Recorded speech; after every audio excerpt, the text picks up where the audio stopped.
Entendes o que estás lendo? O podcast que te leva através das páginas da Bíblia, livro por livro, capítulo por capítulo. Uma exposição bíblica emocionante. Aperte os cintos e embarque comigo nesta viagem.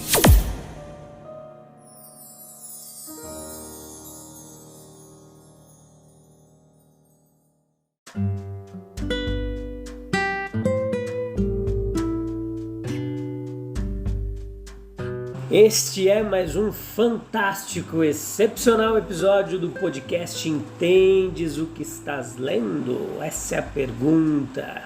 Lucas capítulo 16, a parte 2, hoje, episódio número 322. Continuamos firmes e constantes, sempre avantes, nunca olhando para trás, no nosso propósito de estudar a Bíblia capítulo por capítulo. E vocês estão comigo aí, né? Eu tenho a companhia de milhares de pessoas aí em vários lugares do planeta Terra que estão nos acompanhando. E que legal, que alegria ter a sua companhia, a sua audiência, a sua paciência. Espero que esteja tudo bem com vocês. Esse é um tempo precioso onde nós vamos acalmar o nosso coração, esquecer as preocupações, os problemas e focar no aprendizado da palavra de Deus. As lições que o Pai amado deixou para os seus filhos numa carta escrita com muito amor e carinho através dos seus servos. Então vamos falar hoje sobre a fidelidade, né? A sabedoria, como é sábio ser fiel. É muito importante isso. Deus dá muito valor para a fidelidade. Nós vamos falar das verdadeiras riquezas, quais são elas. No próximo episódio a gente vai falar um pouquinho sobre como lidar com dinheiro. São lições preciosas, tá bom? Importantíssimas para as nossas vidas que você não pode perder. Leia o capítulo, vem para cá, escute a explanação. Se você gostou, convida mais gente, divulga e vamos crescendo essa comunidade a cada dia dos interessados na palavra de Deus. Então veja que entre o texto e o versículo que o precede, há algum intervalo de pensamento. Pode ter ocorrido uma observação feita por um dos apóstolos de Nosso Senhor, ou podemos fornecer as palavras quanto à suprema importância e obrigatoriedade da fidelidade. A razão mais forte para ser fiel em todos os momentos e em tudo. Sim, essa declaração do Nosso Senhor, ela é vista como profundamente verdadeira se considerarmos que o Senhor de nossa natureza sabia o que estava no homem. Ele sabia qualquer ato mais prontamente e facilmente, tanto na segunda vez do que da primeira quando agimos, na terceira ou na segunda, e assim por diante, continuamente. Toda a nossa disposição, as nossas habilidades, faculdades, princípios, eles crescem pelo exercício, pela prática, pela disciplina. Isso é verdade na esfera física, mental e também se aplica na espiritual. Aplica-se a atos de submissão, de obediência, de coragem, de serviço. Quem é fiel hoje achará mais simples e fácil ser fiel amanhã. O menino que estuda fielmente na escola, desprezando enganar seu professor, seus colegas, será o aprendiz que domina fielmente seu negócio ou sua profissão. Ele será o comerciante em que todos podem confiar em grandes transações no mercado. E ele será o ministro de Estado, a quem será confiada a condução dos assuntos governamentais. A fidelidade do hábito se transformará em forte princípio espiritual. Formará uma grande e valiosa parte de um caráter santo e semelhante ao de Cristo. Aquele que é fiel no mínimo, quer, na ordem natural das coisas espirituais, ser fiel também no muito. É claro que a recíproca disso é igualmente verdadeira. Aquele que é infiel no pouco vai ser infiel no muito. Esse é o princípio da recompensa divina. de que Deus abençoa a retidão no próprio ato, meus queridos. Ele torna o homem justo algo melhor e mais forte por causa do seu ato de fidelidade. Isso é muito, mas não é tudo. Ele oferece a fidelidade, a promessa de uma recompensa no futuro. Olha o ensino dos versículos 11 e 12. O divino lavrador recompensará a fidelidade em seu serviço, concedendo a seus diligentes servidores as verdadeiras riquezas. Não aquilo em que há tanto de fictício, decepcionante, pesado, como há em todos os bens terrenos, mas aquilo que realmente alegra o coração, ilumina o caminho, enobrece a vida. Essa nobre herança que espera os fiéis após a morte no país celestial. É uma riqueza que não passará. Aqui um homem aponta para a sua propriedade e diz complacente: isso é meu. Mas é apenas dele no sentido secundário. Ele tem uso legal dele, com exclusão de qualquer outro enquanto viver. O desastre pode vir a obrigá-lo a se separar daquele bem. A morte virá e desfará o vínculo que liga a ele. É apenas dele num sentido muito limitado. De nada visível e material podemos dizer estritamente que é nosso. Mas se formos fiéis até o fim, Deus um dia nos dotará de riquezas das quais não seremos chamados a nos separar, do qual nenhuma revolução nos roubará, do qual a morte jamais nos privará. Essa é a nossa esperança. As verdadeiras riquezas nós devemos obter nossa ideia do sentido em que a palavra verdadeira ela deve ser tomada pelo nosso conhecimento do uso que Cristo faz dela. Sabemos que ele usou para distinguir não o correto do incorreto, ou o existente do imaginário, mas o valioso do comparativamente sem nenhuma importância. É o substancial do sombrio, o essencial do acidental, o permanente em vez do transitório.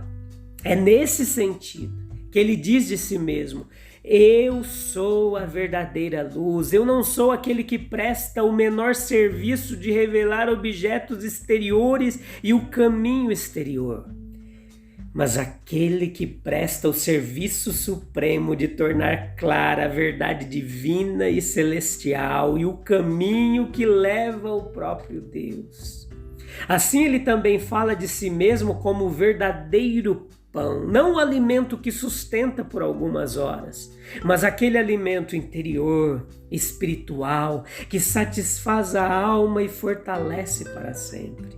Da mesma forma, ele declara que ele é a videira verdadeira, isso é, o autor divino do refrigério, da força e alegria das almas, da alma. Encontraremos, portanto, nas verdadeiras riquezas, aqueles tesouros que são verdadeiramente valiosos, que dotam permanentemente seu possuidor, em oposição àqueles outros tesouros que são de valor inferior.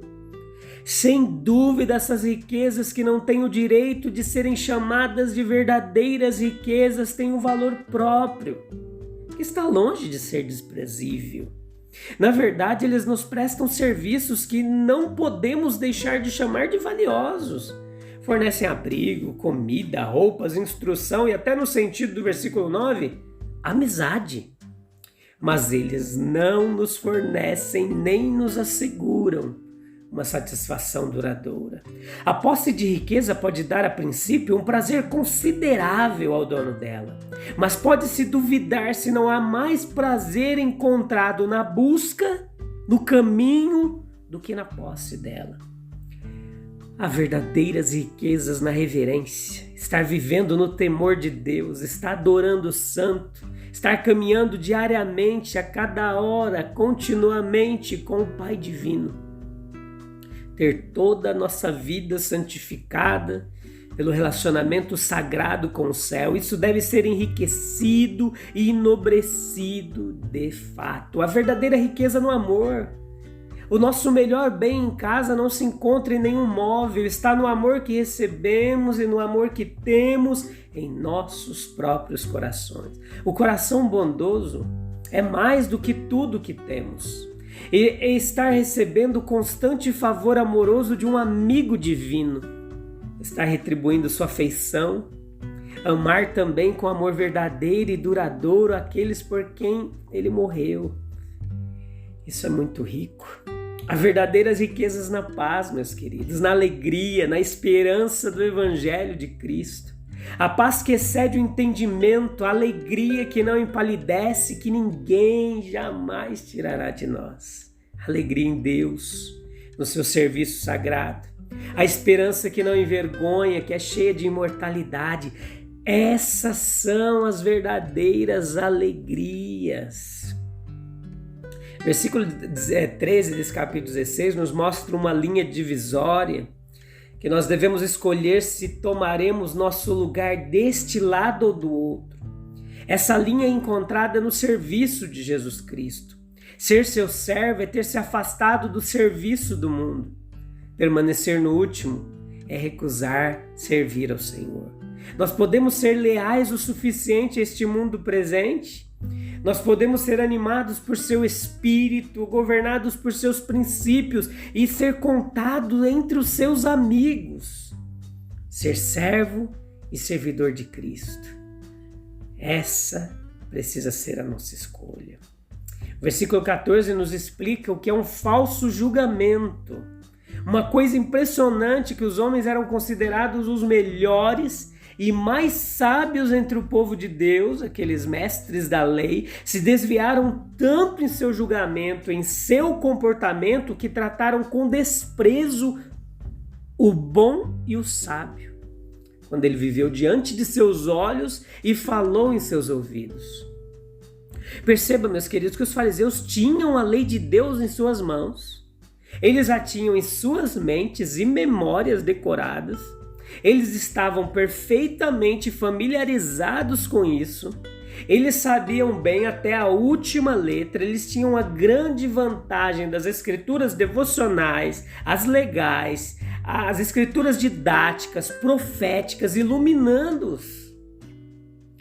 E para coroar tudo, vieram as verdades esclarecedoras do próprio grande mestre. No entanto, eles falharam em apreciá-lo e até mesmo em compreendê-lo. Nem eles simplesmente se afastaram dele sem resposta.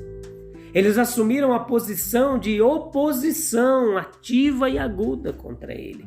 Eles o ridicularizaram.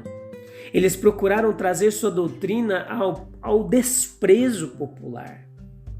A bondade divina ridicularizada por aqueles que eram excepcionalmente chamados de devotos dele.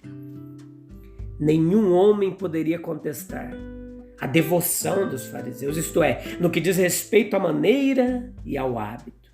Seu comportamento exterior era reverente ao extremo, seu hábito de vida era regulado por regras que os levavam a uma frequente conexão formal com Deus e com sua palavra.